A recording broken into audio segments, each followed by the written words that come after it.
siang Bapak-bapak dan Ibu-ibu. Saya mendapat tugas dari panitia untuk membicarakan mengenai candi di Indonesia dalam perspektif historis. Saya terus terang waktu itu agak bingung juga apa yang harus saya kerjakan, harus saya berikan. Lalu saya mau kemudian saya coba untuk membuat mengenai bangunan suci atau candi pada secara umum dulu, ya, baru nanti masuk sedikit ke tentang Muara Jambi, karena tadi juga sudah dibicarakan oleh Pak Yunus Gala. Baiklah, silakan Mbak. Baiklah, jadi pada periode Hindu-Buddha pada abad 8 sampai 16 Masehi itu sebetulnya terdapat dua macam bangunan umum, yang kita sebut bangunan umum, yaitu bangunan yang bersifat sakral dan bangunan yang bersifat profan, yang merupakan bangunan tempat tinggal ini. Ini semuanya bisa kita temukan sebagai artefak arkeologi. Nah, bangunan sakral yaitu bangunan untuk sarana peribadatan, baik yang bersifat agama Hindu maupun agama Buddha, yang berasal dari sekitar abad 8 sampai abad 16. Nah, ini sebetulnya merupakan akibat dari kontak budaya dengan orang-orang India. Hanya memang paling tidak dengan orang India, hanya kita tidak tahu bila mana kontak budaya ini dimulai, karena tidak ada suatu berita tentang itu, baik dari orang-orang India sendiri maupun dengan dari kita, karena ini terjadi ya pada awal-awal abad Masehi. Dan pada saat itu terjadi hubungan dagang baik melalui laut maupun melalui darat. Nah, yang melalui laut itu khususnya itu dipergunakan oleh para pemeluk agama Buddha yang pada waktu itu sedang mendapat angin oleh rajanya, yaitu Raja Ashoka, untuk menyebarkan agama Buddha. Dan mereka itu, para biksu ini ikut kapal-kapal dagang dan mengikuti kapal dagang dan menyebarkan agama Buddha itu. Nah, kehadiran kapal-kapal para biksu di kapal ini kita buktikan dengan diketemukannya arca-arca Buddha di jalur-jalur perdagangan, yaitu mungkin di Bukit Seguntang, di Jember, antara Kalimantan dan Sulawesi dan seterusnya itu kita temukan sisa-sisa atau sisa-sisa perjalanan dari para pendeta tadi, ya. Berbeda dengan agama Buddha, para biksu agama Buddha, maka pendeta agama Hindu itu mereka tidak datang seperti para biksu, jadi memang sengaja mereka datang, tetapi mereka itu menunggu diundang oleh para raja yang ada di tidak hanya di Indonesia, Nusantara, tetapi juga di Asia Tenggara. Misalnya hal ini dibuktikan pada prasasti-prasasti di Kalimantan, yaitu yang disebut Yupa, dan juga di tempat lain itu yang menyebutkan adanya para pendeta itu, ya, yang mereka sebut dengan istilah Wipra. Nah, dari ini, tetapi mungkin bisa saya kemukakan bahwa agama yang dibawa yang saya sebut non-Hindu. Kenapa saya nggak menyebut Hindu? Karena pada waktu itu yang berkembang awal adalah agama Veda yang disebut agama atau Brahmanism. Nah, kalau itu muncul pada sekitar 1500 sebelum Masehi itu di daerah lembah Sungai Sindu. Nah, ini yang dan di Indonesia itu rupanya agama Veda inilah yang pertama kali muncul di Indonesia, terutama di daerah Kalimantan, di mana itu Jawa Barat, di daerah Bangka, dan juga di Jawa Timur, yang mungkin juga di tempat lain lagi. Dan pada umumnya karena mereka itu memuja kekuatan alam, ya, personifikasi dari kekuatan alam sejumlah 33, Dan yang paling utama dipuja adalah Dewa Wisnu. Nah, ini banyak ini ya ceritanya itu, tapi saya nggak cerita di sini terlalu lama nanti. Silakan Mbak. Nah, ini adalah contoh arca-arca Wisnu dari Cibuaya yang ditemukan pada awal-awal sekali, yang kemungkinan berasal dengan atau sejaman dengan Batu Jaya. Mungkin lebih mudah sedikit dari kompleks Batu Jaya yang ada di Kerawang itu. Ini memang gayanya ini gaya Thailand ya, dengan headdress yang begitu ya. Jadi mereka awalnya itu yang dipuja adalah kebanyakan adalah agama Weda ya. Setelah itu baru nanti pada saat abad 1 Masehi agama Hindu itu berkembang di Jawa, khususnya di Jawa Tengah. Tetapi kalau agama Buddha itu sudah berkembang cukup lama di sini. Agama Buddha Hinayana yang ada di Jawa Tengah dengan adanya berita dari Fashion itu dengan membicarakan Huining ya Pak ya, Huining yang bicarakan adanya seorang pendeta Jawa yang menerjemahkan suatu naskah yang Sarwasdewa dan Nikaya yang diperkirakan berasal dari agama Buddha Hinayana. Ya, teruskan. Nah, agama Hindu Siwa mulai berkembang di Jawa pada sekitar abad 7 Masehi di Jawa Tengah sehingga pada akhir Mojopahit. Nah, aliran agama Siwa yaitu yang agama Hindu itu ada agama Siwa, agama Vaishnava dan seterusnya. Tapi agama Siwa itu merupakan agama yang paling dominan di Jawa. Dan yang di Jawa Tengah itu banyak aliran-aliran. Misalnya di Jawa Tengah itu aliran yang didasarkan pada kitab Purana itu di daerah Jawa Tengah di Kerajaan Mataram kuno. Sedangkan di daerah Jawa Timur itu berasal dari abad 10 sampai 16 itu berkembang agama aliran Siwa Siddhanta sampai dengan akhir Mojopahit. Agama Vaishnava yang memuja Wisnu dikenal di Jawa tetapi tidak pernah menjadi agama besar. Walaupun Wisnu itu dianggap sebagai Istadewata atau dewa pelindung raja-raja dan juga para pahlawan ya. Tapi tidak pernah sebagai agama besar, itu maksudnya sebagai agama negara. Nah, candi sebagai ibadah yang tertua di Jawa itu adalah Candi Dieng yang ditemukan di Dieng dan berasal dari agama Siwa. Sedangkan candi-candi di Batu Jaya yang baru ditemukan ini berasal dari agama Buddha Mahayana. Walaupun pada waktu itu masih terjadi perdebatan Mahayana atau Hinayana berdasarkan suatu relief dari suatu meterai yang ditemukan di Batu Jaya. Tapi saya lebih condong itu Buddha Mahayana karena reliefnya itu hampir sama dengan yang ditemukan di Borobudur. Kalau agama Weda sendiri itu tidak pernah mengadakan upacara di suatu candi. Mereka melakukan upacara di suatu lapangan yang terbuka dengan 3 tungku dan yang disebut kshetra atau wedi. Nah, ini mereka tidak pernah memakai kuil candi untuk upacara karena itu candi-candi Batu Jaya itu yang bersifat agama Buddha itu memang berasal setelah Tarumanegara.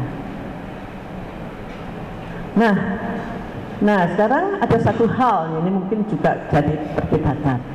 Siapa yang sebetulnya membawa unsur-unsur budaya India tersebut ke Jawa?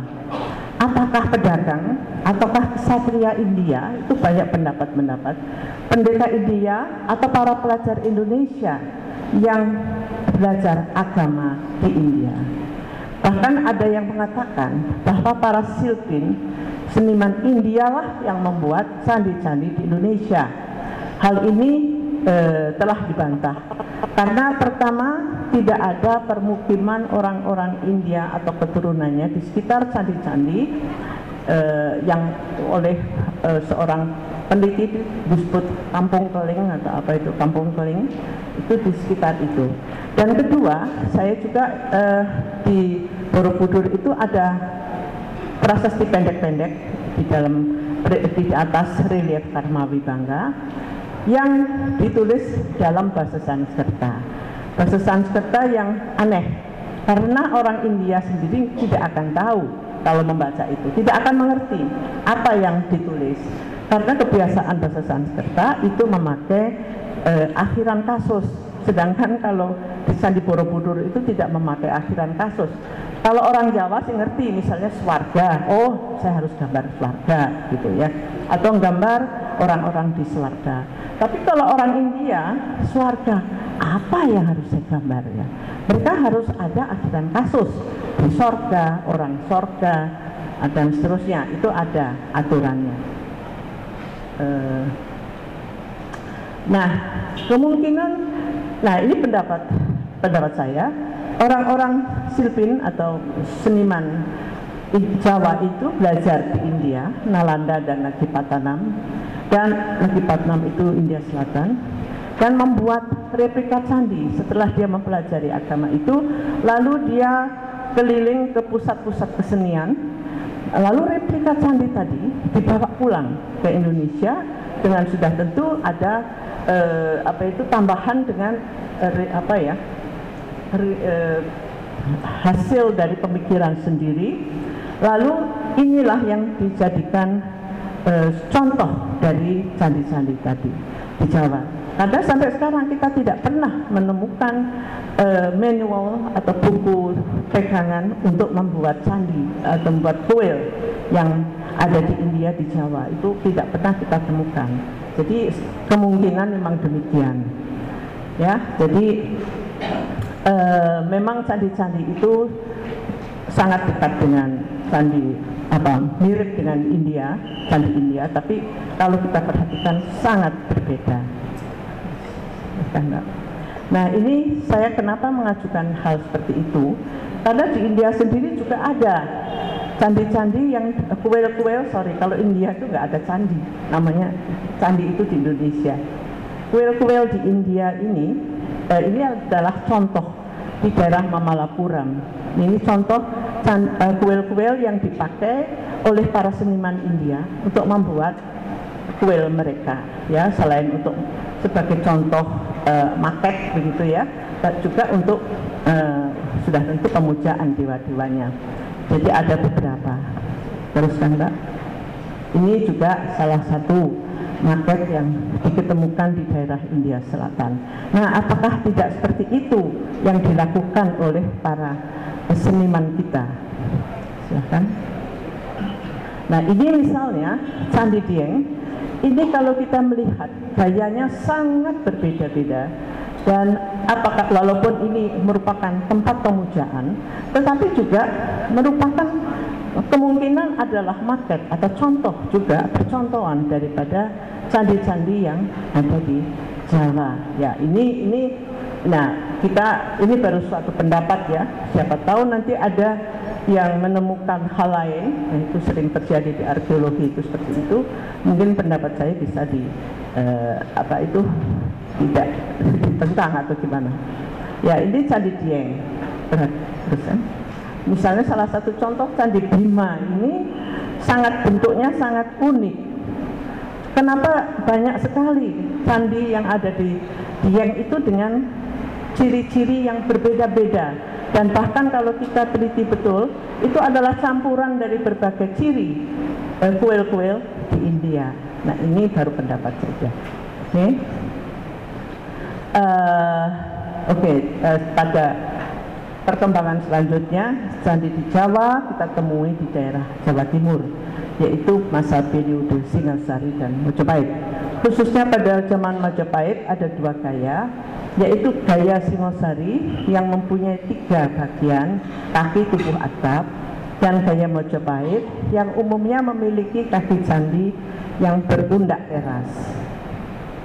Nah, kenapa saya sebutkan seperti ini? Karena kemarin juga ada yang bertanya pada saya di situs, Bu, itu kalau di sana kok ada candinya tinggi-tinggi begitu, kenapa di sini candinya pendek-pendek?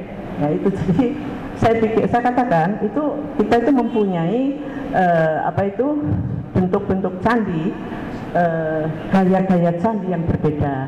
Misalnya di Jawa Tengah, ini Jawa Timur itu lebih kelihatan tinggi, terdiri dari kaki, tubuh, dan atap. Teruskan, Mbak. Sedangkan kalau zaman Mojopahit, ini ada candi yang kaki candinya berundak teras, ada kadang-kadang tubuh candi tapi tanpa atap. Dan kalau saya katakan, walaupun ini berundak teras kakinya, tapi jangan dibandingkan dengan apa yang ada pada candi-candi di Muara Jambi, karena nanti akan bingung sendiri karena sangat berbeda. Nah, ini juga salah satu contoh saja candi pada zaman Mojopahit. Nah ini cuman hanya ini aja penjelasan. Nah, sekarang saya akan sedikit membicarakan tentang stupa, ya, karena pada dasarnya harus kita bicara mengenai jadi stupa yang paling sudah tentu semua kenal, yaitu Candi Borobudur yang merupakan candi Buddhis Buddha yang mempunyai 10 tingkatan, ya, yang diakhiri dengan stupa puncak yang sangat besar. Nah, kalau kita melihat stupa, sebetulnya bentuknya itu seperti inilah, ya, dengan kaki stupa yang disebut medi, lalu tubuh stupa yang disebut anda, dan yasti, dan itu tongkat yang di atas itu biasanya dengan tingkatan-tingkatan yang disebut cakra. Nah, bentuknya kalau secara sketsa itu seperti ini. Jadi selalu ada titik pusat yang menjurus dari bawah ke atas. Dari bawah ini nggak kelihatan. Ini, ya, dari sini lalu menuju ke yasti di puncak. Oke. Nah, sekarang kita melihat agama Buddha di Borobudur itu sekarang mengenai aliran agama, sifat keagamaan. Karena seperti kita ketahui, candi-candi itu adalah sarana ibadah dari sekelompok manusia yang mempunyai agama tertentu. Nah, agama Buddha di Borobudur adalah campuran aliran Mahayana, Tantrayana, dan Yogacara, yaitu dalam sikap samadhi. Nah, bentuk semacam ini mirip dengan Buddha yang ada di Bengal pada waktu abad 8-9 gitu, pada masa pemerintahan dinasti Pala, dan yang dikenal oleh para peneliti itu sebagai palasintesis, ya, itu sangat dikenal merupakan candi Borobudur. Nah, dari penelitian yang sudah kami lakukan, terutama Pak Bukhari, itu palasintesis ini kemungkinan besar memang merupakan agama yang ada di Muara Jambi pada waktu itu, ya. Nah, itu pendapat ini pertama-tama Profesor Bukhari itu membaca suatu prasasti pendek-pendek. Tadi oleh Pak Yunus sudah ditunjukkan bagaimana di bawah, di fondasi Candi Gumpung itu ada pendaman-pendaman yang disebut pripeh, dan itu menunjukkan nama-nama dewa dengan istilah wajra tadi itu, dan itu menggambarkan suatu mandala, ya, suatu mandala itu adalah lingkaran suci dengan titik pusat di tengah, dengan biasanya titik itu untuk upacara, untuk pemusatan pikiran, untuk upacara keagamaan, ya, dan biasanya digambarkan di suatu tempat atau di dinding yang disebut tangga, ya, di Tibet dan seterusnya. Nah, sebentar Mbak, kembali lagi Mbak. Nah, kalau menurut Pak Bukhari dan juga kami setuju bahwa Candi Gumpung memang berasal dari agama Mantrayana atau Wajrayana yang berkembang di Muara Jambi. Silakan. Nah, saya pun pernah beberapa tahun yang lalu, mungkin Pak Yunus waktu itu masih di sini kalau nggak salah, saya dikirimi, mungkin apa Pak Yunus atau tidak, beliau sudah lupa, ada satu lempengan perunggu atau emas, saya lupa, itu dari Candi Gedong 2. Lalu saya coba baca, itu juga berisi Mani Pati Wajrani Maha titik-titik, karena nggak terlihat lagi. Nah, Om Mani Pati Wajrana lalu Maha apa? Jadi dengan adanya Wajrani di sini, apakah ini kemungkinan juga dari ya suatu mantra dalam agama Wajrayana? Ya, jadi ya dengan berbagai bukti tadi, maka memang agama Wajrayana lah, yaitu salah satu aliran dalam tantra yang telah muncul pada abad 7 Masehi di Muara Jambi pada abad 9 dan merupakan ada perpaduan dari yaitu Mahayana, Wajrayana dan Yogacara. Nah, ini favorit saya, Candi Gumpung.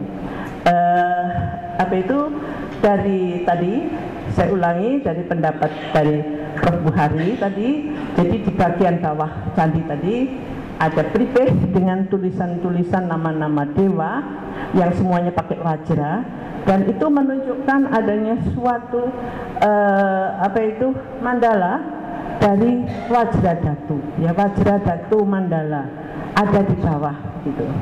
Lalu dari tulisan-tulisannya Prof. Bukhari mengatakan ini bentuknya huruf itu berasal dari abad 9. Jadi apakah dari sebelumnya sudah ada? Saya kurang tahu, karena apa itu peripeh itu ada di dalam bangunan itu. Jadi ada di bawah ini, ya. Jadi di bawah. Apakah suatu peripeh itu dibuat setelah candinya berdiri? Kan nggak mungkin, ya. Jadi mestinya dibuat bersamaan dengan pendirian bangunan itu. Ya, jadi ini. Kemudian, nah, rupanya, tapi Candi Gumpung ini memang sangat menarik perhatian, karena memang tadi Pak Yunus juga mengatakan ini adalah bagian bawah dari suatu candi. Nah, itu kalau tadi kalau kaki candinya itu terdapat apa itu peripeh Wajradhatu, dengan sendirinya Wajradhatu mandala lah yang dipakai untuk menghias bangunan itu. Ya, jadi pada waktu abad 9 itu kemungkinan memang di atas candi itu pun juga ada mandala Wajradhatu. Nanti sebelum sampai bicara mengenai itu, saya juga akan singgung, yaitu bahwa oke, teruskan itu dulu. Nah, jadi mestinya di atas Candi Gumpung yang tadi flat begitu saja, di kotak, itu mestinya ada Wajradhatu mandala yang mungkin ditandai. Jadi Wajradhatu mandala dari dewa-dewa Buddhis, dengan pusat di tengah adalah Vairocana, sebelah utara, sebelah utara itu bukan Amitabha, west itu sebelah barat Amitabha, Ratnasambhava, Apsobhya dan Amoghasiddha sebelah utara. Nah, ini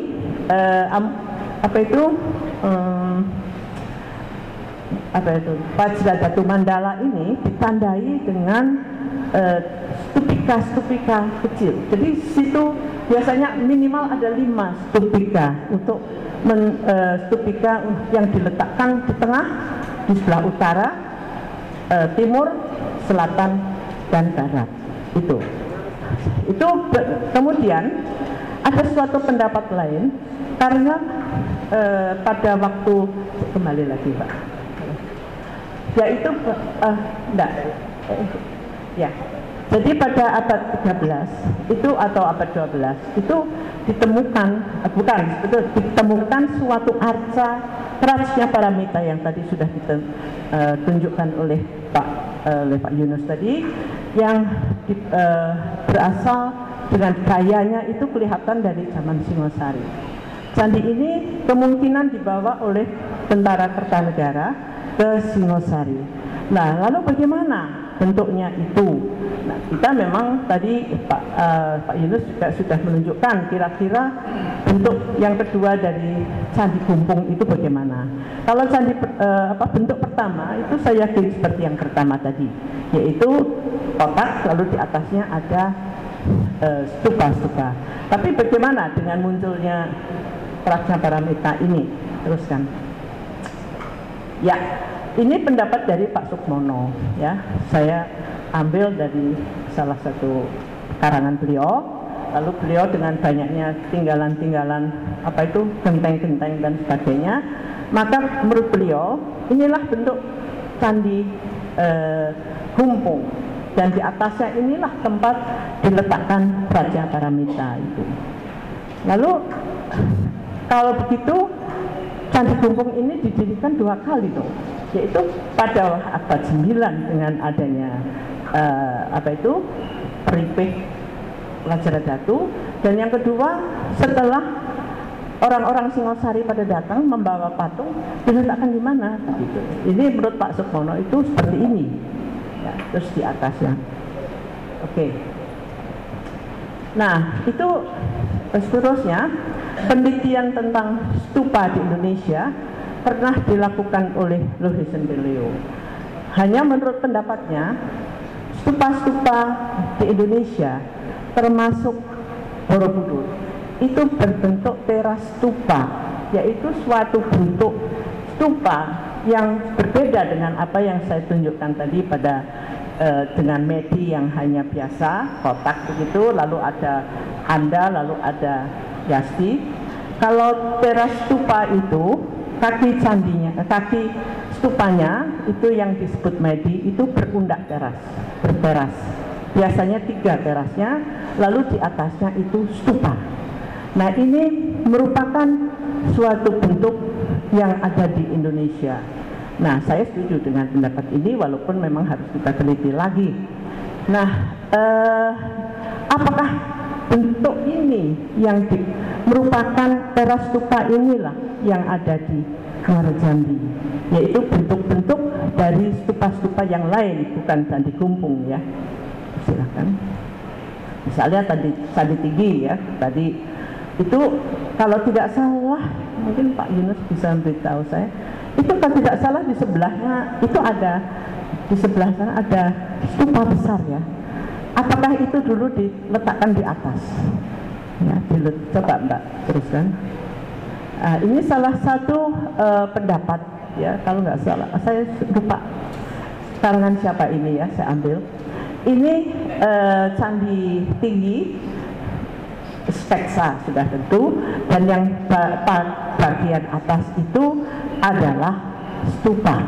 Dan teras stupa itu memang tidak ada bangunannya. Teras stupa itu adalah gabungan dari kaki stupa yang berundak teras yang diakhiri dengan stupa-stupa yang terdapat juga seperti halnya di Borobudur. Nah, ini yang kita memang masih merupakan suatu pertanyaan. Oke. Lalu bagaimana dengan candi-candi di Jambi lain? Apakah sesuai dengan teras stupa? Ya, teruskan. Misalnya ini Candi Astano, kita hanya bisa melihat berundak begitu saja, ya, lalu kosong di tengahnya, di atasnya itu. Apakah ini dulu di atasnya juga ada stupa? Nah, itu bagaimana penelitian kemudian? Teruskan. Ini Kembar Batu, apakah juga seperti itu? Lalu Candi Gedong, ya, mungkin yang sudah berkecimpung di sini akan bisa memberi penjelasan pada saya, paling tidak, karena saya tahun 97 baru ke sini itu, jadi saya rasa sudah cukup lama. Nah, ini dan keistimewaan struktur Candi di Muara Jambi ini sangat menarik. Kalau memang betul merupakan bentuk teras stupa, lalu bagaimana, di mana letak stupa-stupanya itu? Apakah memang ditaruh di puncaknya atau di sekitarnya? Ini yang juga masih banyak harus diteliti. Dan satu hal lagi saya lupa untuk meletakkan, yaitu tadi sudah digambarkan oleh Pak Yunus, yaitu tentang halaman candi-candi di Jawa. Dan kalau Jawa jelas ya ada pola tertentu, candi pusat di tengah, dan yang penting kalau di Jawa Timur itu di belakang. Tapi kalau saya perhatikan di Muara Jambi, wah, susunannya, polanya memusingkan betul. Harus betul-betul diteliti itu. Karena coba halaman Candi Gumpung, Candi dan seterusnya kan berbeda sekali, berbeda-beda. Mengapa begitu? Nah, itu juga itu masih banyak yang perlu dijawab. Ya, saya rasa itu saja dulu, nanti bisa kita teruskan.